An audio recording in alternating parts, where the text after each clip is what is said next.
বুদ্ধি থাকলে টিনের ঘরটাকেও সাজিয়ে গুজিয়ে রাখা যায়। নমস্কার, কেমন আছেন সবাই? আশা করছি সবাই ভালো আছেন, সুস্থ আছেন, আর আমিও ভালো আছি। আমি সীমা চলে এসেছি নতুন একটি ব্লগ ভিডিও নিয়ে।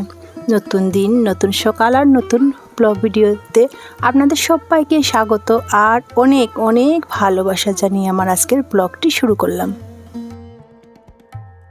প্রথমে বিছানা গোছানো থেকেই শুরু করেছি। এই তো মাত্র ঘুম থেকে উঠছি।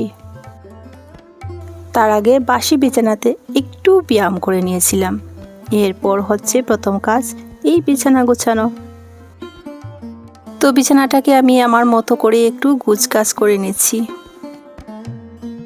মশারিটা মনে হচ্ছে আমার কাছে খুলে নিলেই সব থেকে ভালো, রুমটা ক্লিয়ার দেখা যাবে, ভালোই লাগবে, তাই খুলে এটাকে ভাঁজ করে নিয়েছি। তারপর হচ্ছে বিছানা চাদরটাকে একটু ভালো করে টান করে নিচ্ছি। এরপর আমার প্রত্যেকটা জিনিস তার ঠিকঠাক জায়গা মতো গুছগাছ করে ভাঁজ করে করে রেখে দিচ্ছি। মনে হচ্ছে এইভাবে যদি বিছানাটা রাখি তাহলে একটু ভালো লাগবে। এরপর মনে হচ্ছে ফ্রিজের উপরে অনেকটা ধুলোবালি পড়ে আছে, সেই ফ্রিজটাও একটু ভালো করে মুছে নিচ্ছি। এরপরও ছিল একটু বোতল জল, তো সেটাকে ফ্রিজের ভিতরেই রেখে দিয়েছি, কেননা এখন তো প্রচুর গরম। ফ্রিজটাকে মুছামুছি করে জল ভর্তি করে কয়েকটা বোতল দিয়ে ফ্রিজটা অন করে রেখে দিলাম। ওই কর্নারে কিছু সাজগোজে জিনিস আছে, তো সেগুলো মনে হচ্ছে এলোমেলো ছড়িয়ে ছিটিয়ে, তো যেগুলো যেখানে রাখার সেগুলো সেখানে রেখে জায়গাটা একটু পরিষ্কার করে মোছামুছি করে নিলেই সব থেকে ভালো, তাই না? জায়গার জিনিস যদি জায়গা মতো রাখা যায় তাহলে যখনই কাজ করবে দেখবে হাতের কাছে কাজের জিনিসগুলো পেয়ে গেলে তো সব থেকে ভালো। আর যে যখন যেভাবে কাজ করে না সেভাবে এলোমেলো করে রেখে দেয়, আমাদের তো এটাই কাজ। আমরা যারা গৃহবধূ আছে প্রত্যেক দিন ঘরে এইভাবে পরিপাটি করে ঘরের কাজের জিনিসগুলো এদিক ওদিক গুছিয়ে রাখি, কিন্তু আমাদের কাজগুলো না কেউই দেখতে পায় না। হাতের কাছে যখন জিনিসগুলো খুঁজে পায় না তখনই বলবে, কি করো সারাদিন, কোথায় রাখো জিনিসগুলো, খুঁজেই পাচ্ছি না। কিন্তু আমরাই তো সবগুলো জিনিস ঠিকঠাক মতো জায়গা মতোই গুছগাছ করে রাখি। আমাদের কাজগুলো পরিবারের অন্যান্য সদস্যরা কেউই দেখতে পায় না, কিন্তু সারাদিন আমাদের কাজও শেষই হয় না। এভাবে শুধু আমি নয়, আমাদের মতো প্রত্যেক গৃহিণীরাই করে থাকে নিশ্চয়। ওইদিকে বলতে না বলতে আমার সব জিনিসপত্রগুলো গুছগাছ করা হয়ে গেছে। এর মধ্যে তো আছেই ধুলোবালির কথা, তো আর বলে লাভ নেই। ওরা তো যখন তখন কোথা থেকে এসে এই জিনিসপত্রগুলোর উপরে পড়ে থাকে। তো ধুলোবালিগুলো একটু মোছামুছি করে ঝেড়ে করে দিচ্ছি। আয়নাটাও একটু মুছে নিলাম। তার আগের ভিডিওতে আমাকে যারা সুন্দর সুন্দর মিষ্টি মিষ্টি কমেন্ট করেছেন আপনাদেরকে অসংখ্য ধন্যবাদ আর অনেক অনেক ভালোবাসা। আপনাদের এত সুন্দর এত ভালোবাসা পেয়ে আমি সত্যি অনেক উৎসাহিত হই এই ভিডিও বানানোর জন্য। ওইদিকে দেখুন আলনার কি অবস্থা, সবগুলো আলনায় কাপড়গুলো না একদম এলোমেলো হয়ে ছড়িয়ে ছিটিয়ে কাপড়গুলো আছে, দেখেই তো মাথা নষ্ট পুরো। সবগুলো আলনার কাপড় মেঝেতে ফেলে দিয়েছি। এরপর এক এক করে সবগুলো ভাঁজ করতে হবে।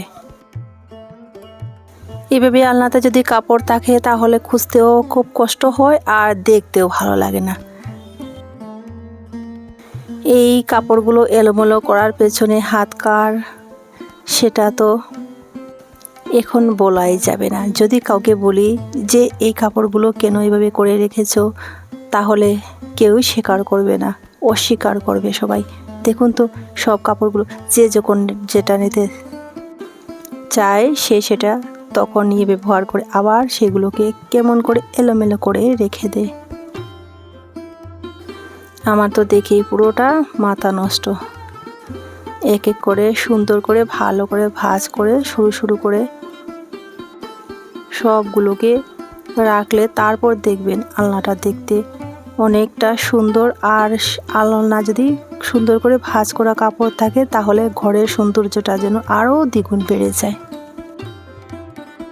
ঘর সাজাতে দামি দামি জিনিসের প্রয়োজন পড়ে না। অনেক সময় দেখবেন ঘরের যদি এই কম জিনিসগুলো থাকে সেগুলো যদি গুছগাছ করে পরিপাটি করে সাজিয়ে রাখা যায় তাতেই দেখবেন ঘরের সৌন্দর্য আরও অনেকটা বেড়ে যায়। আর ঘরে যদি অনেক দামি দামি আসবাবপত্র থাকে সেগুলো যদি এলোমেলো করে ছড়িয়ে ছিটিয়ে থাকে তাহলে দেখবেন ঘরের সৌন্দর্য একদমই লাগবে না। এখন দেখুন আলনাটা ভাঁজ করার পর কত সুন্দর লাগছে। এখন মনে হচ্ছে ঘরের সৌন্দর্য আরও অনেক গুণ বেড়েই গেছে। ওইদিকে দেখলাম পালঙের উপরে দুটো শাড়ি ভাঁজ করে রাখা, সেগুলোই ওই আলনাতে আবার এনে রেখে দিচ্ছি। জায়গার জিনিস যদি জায়গা মতো রাখা যায় তাহলে দেখতে ভালো লাগবে আর হাতের কাছে জিনিসগুলো চটজলদি পাওয়াও যাবে। কাপড়গুলো ভাঁজ করতে অনেকটা সময় লেগেছে, তবুও আমি কেটে ছেড়ে একদমই অল্প করে দিয়েছি। তাও অনেকটা লম্বা হয়েছে। বন্ধুরা একটু কষ্ট করে দেখে নেবেন প্লিজ। আমাদের মতো গৃহবধূদের ঘরের ভেতরে যে কত কাজ থাকে কেউই জানবে না আর কেউই বোঝারও চেষ্টা করবে না।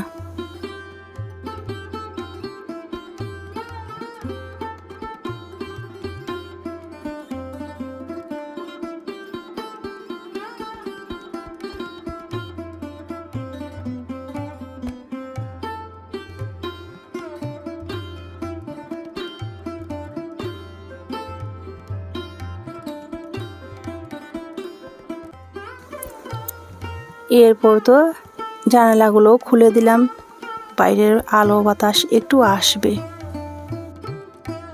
ঘড়িতে তখন হবে আনুমানিক 6টা 30 আর বাইরে কিন্তু অনেক রোদ।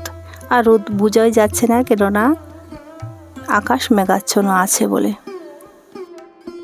এরপর তো চলে গেলাম পাশের রুমে, সেখানে দেখেই তো পুরো মাথা নষ্ট। এখানেই দেখুন কিভাবে এলোমেলো করে ঘরের প্রত্যেকটা জিনিস রাখা আছে। সেখানে গিয়ে দেখতে পেলাম আমার ফুটা কোথা থেকে কোথা চলে গেছে, তো এখান থেকে ফুটাটা নিয়ে আমার কপালে লাগিয়ে দিলাম। আসলে কি রাত্রে ঘুমানোর সময় ফুটা হয়তো কপাল থেকে গলায় চলে গেছে, হয়তো হতে পারে। এরপর আমি সোফার কভারটা ভালো করে ঝেড়ে ঝুড়ে টান করে দিচ্ছি। রাত্রিবেলা সবাই এসে টিভি দেখছিল, যার কারণে এলোমেলো হয়েছে আর এটাতে মনে হচ্ছিল একটু ধুলো পড়ে আছে, তো এটাও একটু ঝাড়াঝুড়ি করে টান করে রাখলাম। ঘুম থেকে উঠে যদি ঘর এলোমেলো দেখা যায় তাহলে প্রথমেই কিন্তু মাথাটা পুরো নষ্ট হয়ে যায়। তারপর যখন ধীরে ধীরে ঘরগুলো গুছগাছ করে পরিষ্কার করে রাখা যায় তাহলে দেখবেন ঘরের সৌন্দর্য বৃদ্ধি পায় আর মনটাও না অনেকটা শান্তিও পাওয়া যায়। এইভাবে আমি এক এক করে পুরো ঘরটাও গুছিয়ে রাখছি। তারপর দেখলাম টিভির মধ্যে একটু ধুলোবালি, তো সেটাও একটু মোছামুছি করে রাখলাম।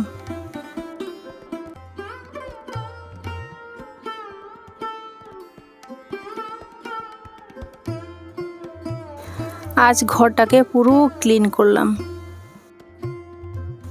ওই পাশে শোকেসটাও মনে হচ্ছিল একটু ধুলোবালি, তো সেটাও একটু মুছে করে নেই। জিনিস দামি হোক বা কম দামি তাতে কিছু যায় আসে না, সেটা যদি পরিষ্কার না থাকে তাহলে দেখবেন একদমই ভালোই লাগে না। এতক্ষণ ধৈর্য ধরে যারা আমার সাথে জুড়ে আছেন আপনাদেরকে অসংখ্য ধন্যবাদ আর অনেক অনেক ভালোবাসা। আর যারা সাধারণ দর্শক নিঃস্বার্থভাবে আমাকে ভালোবাসা দিচ্ছেন আপনাদেরকে অসংখ্য ধন্যবাদ আর অনেক অনেক ভালোবাসা। পুরো ঘরটা ক্লিন করতে করতে কিন্তু ঘড়িতে ওই 7টা বা 7:30টার মতো বেজে গেছে। তখন কিন্তু প্রচুর গরম লাগছে।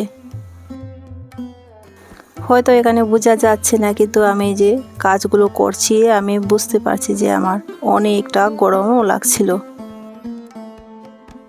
বাইরে আকাশটাও মেঘাচ্ছন্ন হলে কি হবে, কিন্তু গরম অনেক। পুরো শোকেসটাকে ঘুরে ঘুরে চারপাশ পরিষ্কার করে নিলাম। এরপর দেখলাম যে টেবিলটা একটু ধুলো আছে সেটাকেও একটু ভালো করে ক্লিন করে নিলাম। পুরো ঘরটা আমার গোছগাছ হয়ে গেছে। তারপর আমি ঘরটাকে ভালো করে ঝাড়ু দিয়ে নিচ্ছি। যতক্ষণ না ঘর ভালো করে ঝাড়া মোছা পরিষ্কার করা গোছগাছ করা যায় ততক্ষণ কিন্তু ঝাড় দিতে একদমই ভালো লাগে না, কেননা পায়ের মধ্যে কিন্তু ধুলোবালি হয়ে আবার ঘরটা নোংরা হয়ে যায়। তাই ভাবলাম যে না, আগে ঘরটা ভালো করে গোছগাছ করে নিই, তারপর ঝাড় দিব। এইবার ভালো করে চারপাশটা ঝাড়ু দিয়ে দিচ্ছি।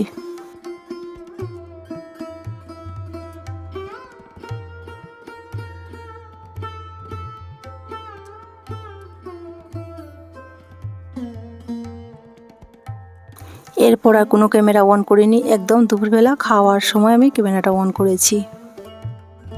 মেঝেতে বসে ভাত খাচ্ছি, আর আমার পাশে দেখুন খরগোশ বিড়াল ওরাই বসে বসে ভাত খাচ্ছে।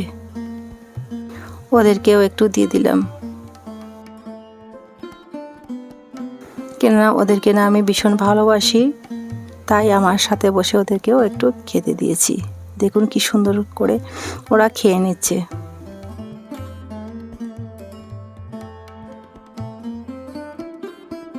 বন্ধুরা, আজ এই পর্যন্ত। দেখা হচ্ছে পরবর্তী ভিডিওতে। সবাই সুস্থ থাকুন, ভালো থাকুন, সাবধানে থাকুন। আসি, টাটা।